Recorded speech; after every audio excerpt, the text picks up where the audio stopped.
Alright, so our next amazing Python module is going to be our time module. So let's go ahead and first thing first, import time into our shell. Okay, so let's now talk what time is, how it works. So there's a function, okay, and the first function I want to talk about is called time.time. So just go ahead and type in time.time and then 2 brackets. So it returns me 143587446 point something.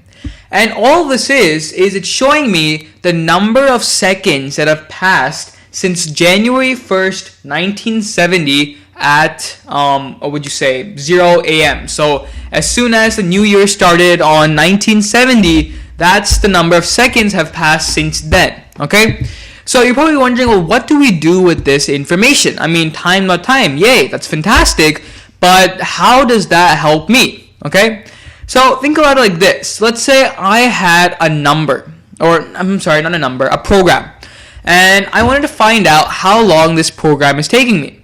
Well, what we can do is for suppose, let's say a function, we can first get the time value right now, let the program run, and then get the time value after the program has completely ran. So the code for that would be somewhat in a function. So I guess that might have been a bit confusing, but just stick with me here. So I'm going to call this function numbers, okay? And it takes in one value, which is how many numbers do you want to write. So the first thing we do is we set the time. What is the current time right now? So I'm going to call this time1 is equal to time.time. Then what we're doing is we're just going to print out a for loop which runs through all the numbers from 0 to max. So for I in range 0 to max, print I.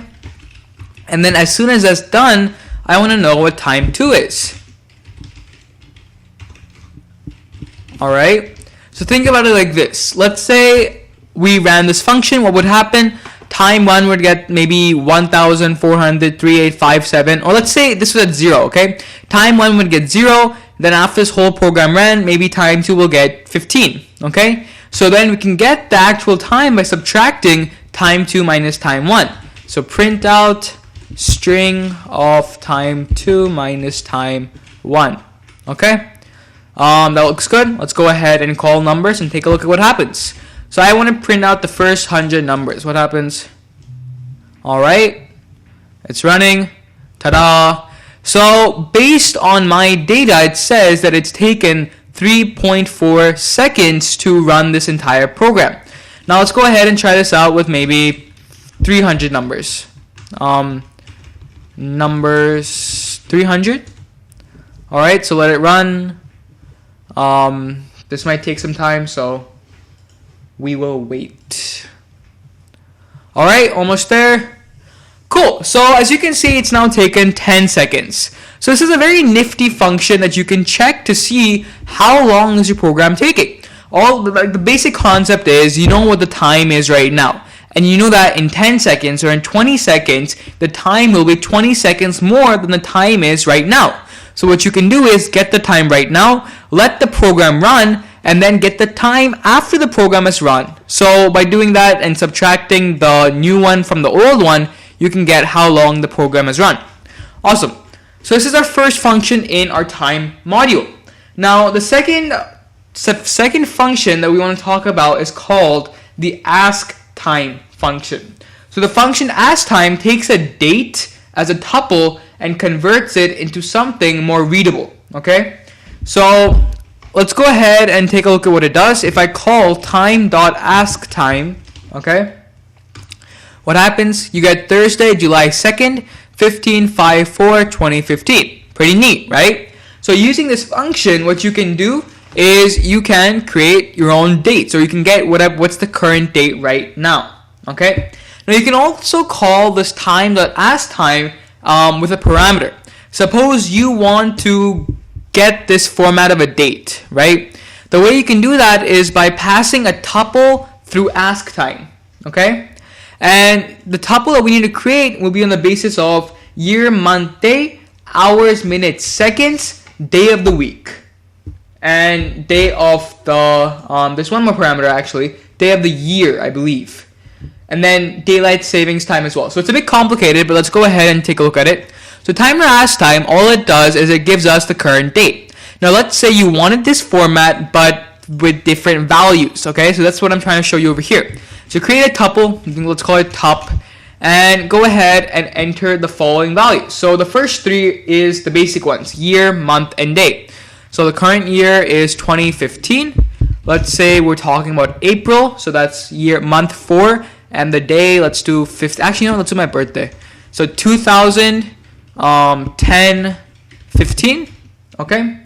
Then it's gonna ask you hours, minutes, seconds. So I'm not sure what were the hours, minutes, seconds I was born, but let's go ahead and give it a try at least. So let's say 8 minutes, maybe 45 minutes, and 12 seconds. Now, day of the week. So basically how you write the day of the week is by numbers. 0 is Monday, 1 is Tuesday, 2 is Wednesday, and so on. I believe I was born on a Sunday, so that would be 6 for me, okay? Then it asks for day of the year, so just put 0 as a placeholder.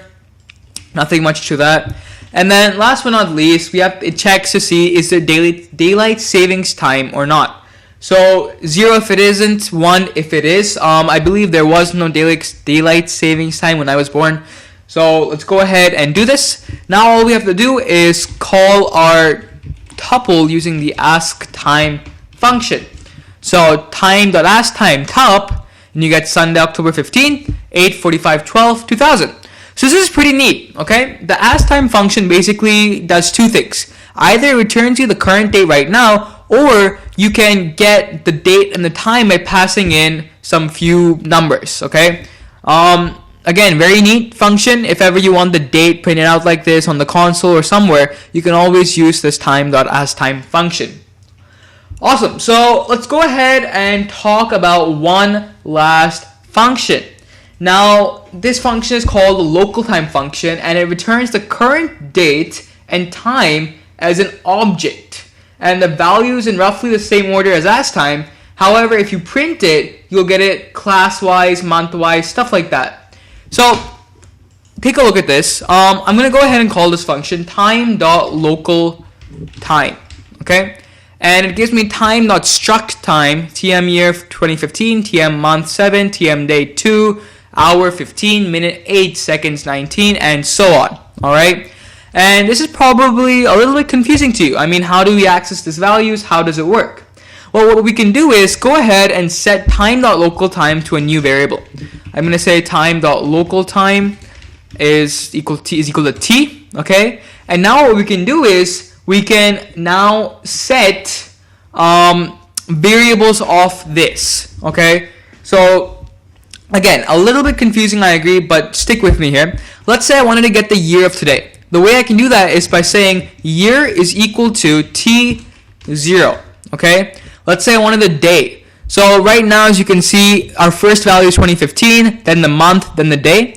So go ahead and do day is equal to t2, and month is equal to t1, all right? So year, day, month, or actually year, month, day. Now what we can do is if you go ahead and print out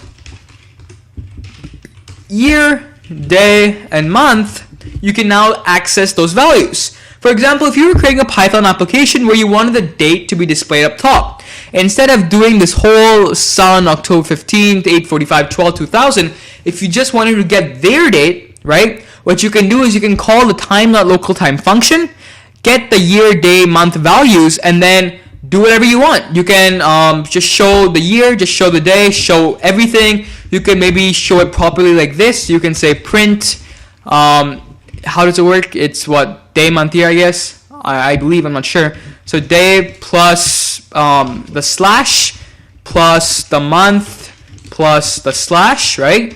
How normal people write the date. So using the slashes and stuff plus day, month, and year. So if you hit enter, it gives me an error, unsupported operand type, so I have to convert that to string.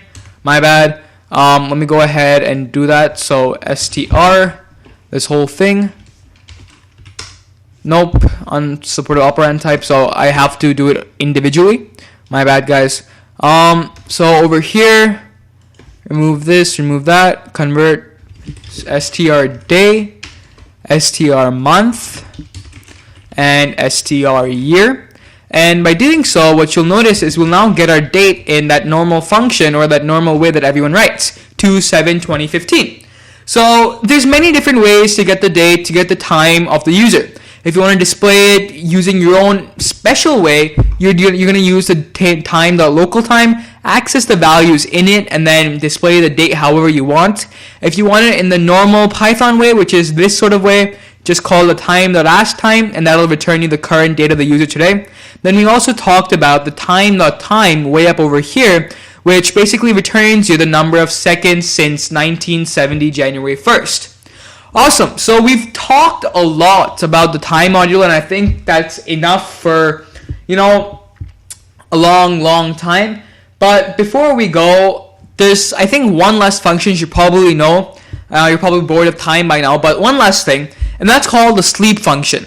So let's say I gave you, so for I in range 0,5, 0,5, I wanted you to print I. However, you didn't want the numbers to come so fast. Right now, zup, zup, zup, zup, zup. I mean, you can't really understand what's happening. What if you slowly wanted each number to come? This is where the time.sleep function comes. And all sleep does is it pauses the program you're running for how many seconds you want.